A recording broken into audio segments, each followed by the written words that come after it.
What if the nickel in your pocket right now wasn't just worth 5 cents? What if it carried a story stretching back nearly half a century, and in the right condition, it could be worth hundreds or even thousands of dollars?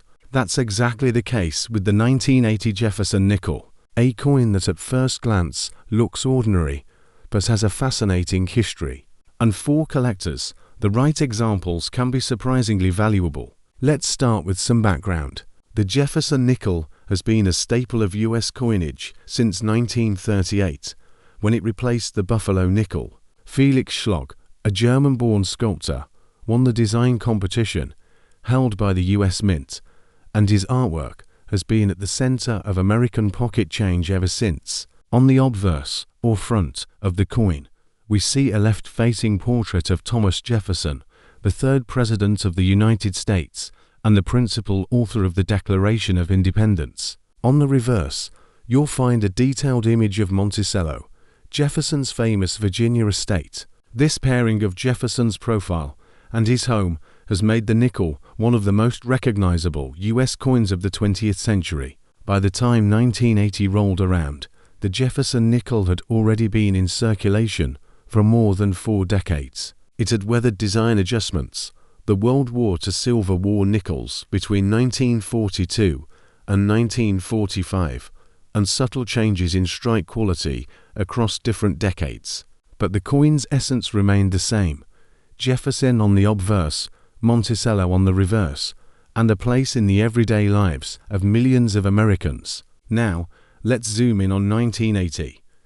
This was an important transitional year for U.S. coinage. The late 1970s had seen rising costs of metals and a push to refine minting techniques, and by 1980, the mint was producing coins in massive numbers to keep up with demand. The Jefferson nickel was no exception. In 1980, 3 different U.S. mints struck the Jefferson nickel: Philadelphia, Denver, and San Francisco. This year is especially notable because it marked the first time the Philadelphia mint added a P mint mark to its coins, something collectors now take for granted.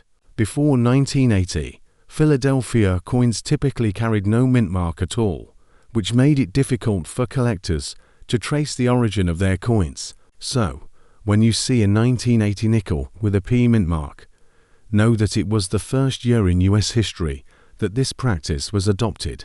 That alone gives the coin a special place in numismatic history. Here's a breakdown of production. Philadelphia struck over 657 million nickels with the new P mint mark. Denver produced even more than 735 million nickels with the familiar D. San Francisco, on the other hand, struck proof coins only, with a total of about 3.5 million proof nickels bearing the S mint mark. Put together, that's nearly 1.4 billion nickels minted in 1980, a huge number by any standard. With such large production, you might be thinking these coins can't possibly be rare, and in circulated condition, you'd be right. A 1980 nickel you find in pocket change, almost always worth just 5 cents. But here's where it gets interesting. Condition, rarity at the highest grades, and era varieties are what turn a common coin into a collector's prize. Let's talk composition for a moment. The 1980 Jefferson nickel in a copper-nickel alloy, with 75% copper and 25% nickel, weighing 5 grams and measuring 21.2 millimeters in diameter. Unlike earlier silver nickels from World War II, the 1980 nickel has no precious metal content. So when it comes to value, everything depends on grade and collector demand. Now, condition is king in numismatics. A circulated 1980 nickel worth face value, but uncirculated coins, especially those graded mint state by professional services like PCGS and NGC, start to become interesting. An MS-63 example might sell for just $1 or $2. By MS-65, the price jumps to about $10 to $15. When you get to MS-66, values can range from $30 to $60, depending on demand and eye appeal. But the real leap comes at MS-67 and above. In these grades, coins become genuinely scarce.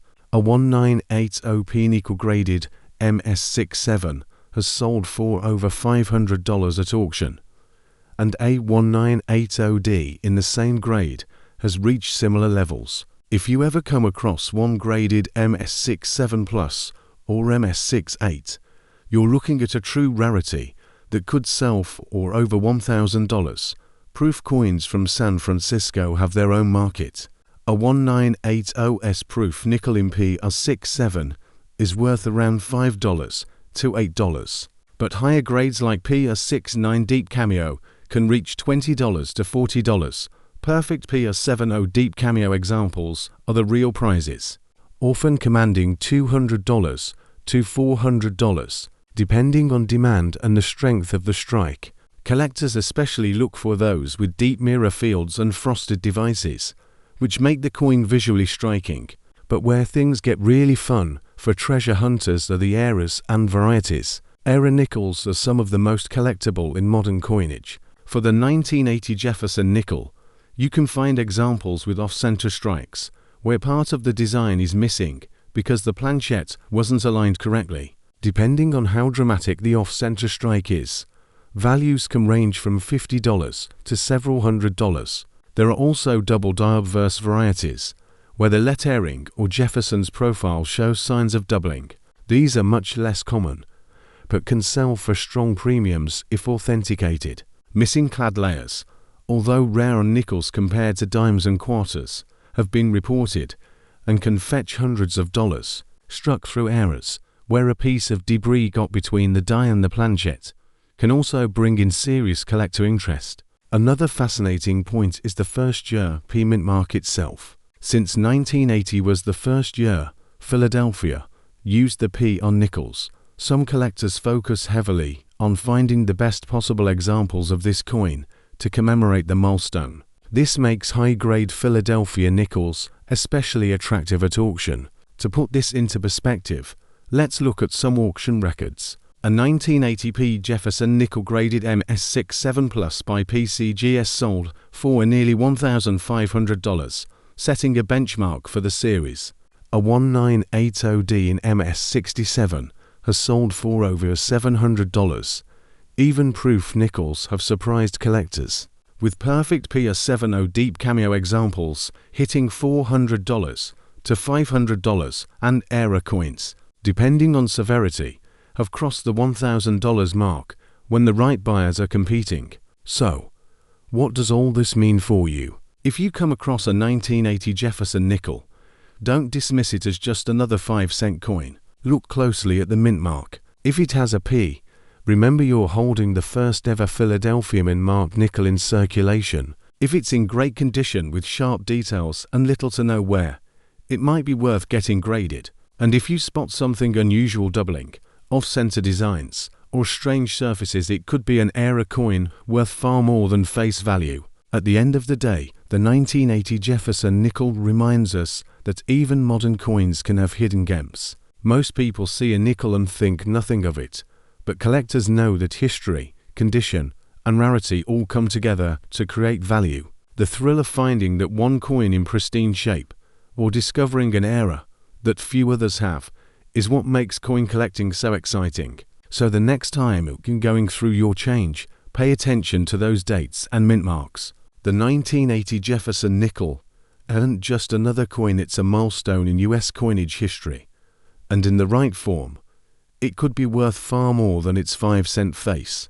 And just like I always say, the next valuable coin could already be sitting in your hands. If you want to know how and where to sell nickels like this, stick around until the end of my videos. For now, if you've got a 1980 Jefferson nickel and you're curious about its potential worth, drop the word price in the comments, and I'll share the details with you directly.